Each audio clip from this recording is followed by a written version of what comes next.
wherein God, willing more abundantly to show unto the heirs of promise the immutability of his counsel, confirmed it by an oath.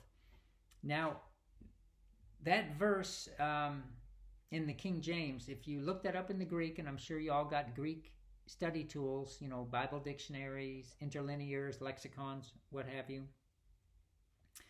that you'll see that word confirmed by an oath. That word confirmed is better said mediated. You've heard me talk a lot about mediator. Mediator is not a mediator of one, meaning a mediator comes between two parties. So let's go through verse 17 again. Wherein God, willing more abundantly to show unto the heirs of promise. That word promise is the promise God made to Abraham. So you could look at it as the first covenant. That's the promise. The first covenant that Jesus fulfilled is the promise. So to show unto the heirs of promise the immutability of his counsel, meaning the unchangeableness of his word. God cannot change, nor can he be changed. So then it says, show unto the heirs of promise the immutability of his counsel, confirmed it, or better said, mediated it by an oath. So God took the promise that Jesus fulfilled and he mediated that into us by an oath. Meaning that, so that's why in verse 18 he says, by two immutable things it's impossible for God to lie.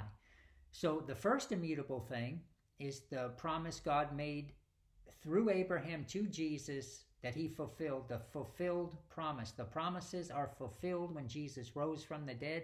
The first covenant is finished. It's fulfilled. That is the promise. So that's one immutable thing. The second immutable thing is the oath. And you'll see if we went into, we won't go to today, into chapter 7, that when he talks about Jesus as Melchizedek, he said, I swear and will not repent that you are a priest forever after the order of Melchizedek. So what he's doing is the same oath you would see concerning making of a covenant, that when God made an oath that Jesus was Melchizedek forever, and then of course, what did Jesus do? He died to give us this inheritance and rose to be this inheritance. So that is the oath. Jesus is the oath sworn to us. So back to chapter 6, 17, when it says confirmed it by an oath, it means he took that fulfilled first covenant and mediated it over to us by an oath, by Jesus being the oath given to him to be forever Melchizedek, to be forever our high priest, an inheritance that he died to give and rose to be. Jesus is the mediator, which we just read about a few minutes ago, of the New Testament. Abraham mediated a covenant to give Jesus his body. Jesus now mediates the second covenant to give us the born-again spirit. So that's what he means with confirmed it by an oath. He mediated it by an oath.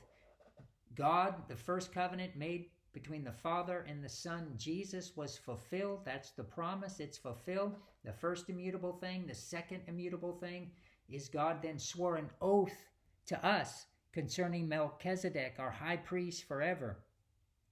And just let's read about this high priest. Verse 25, 7:25. This is Melchizedek, the high priest, the oath God swore, the second immutable thing.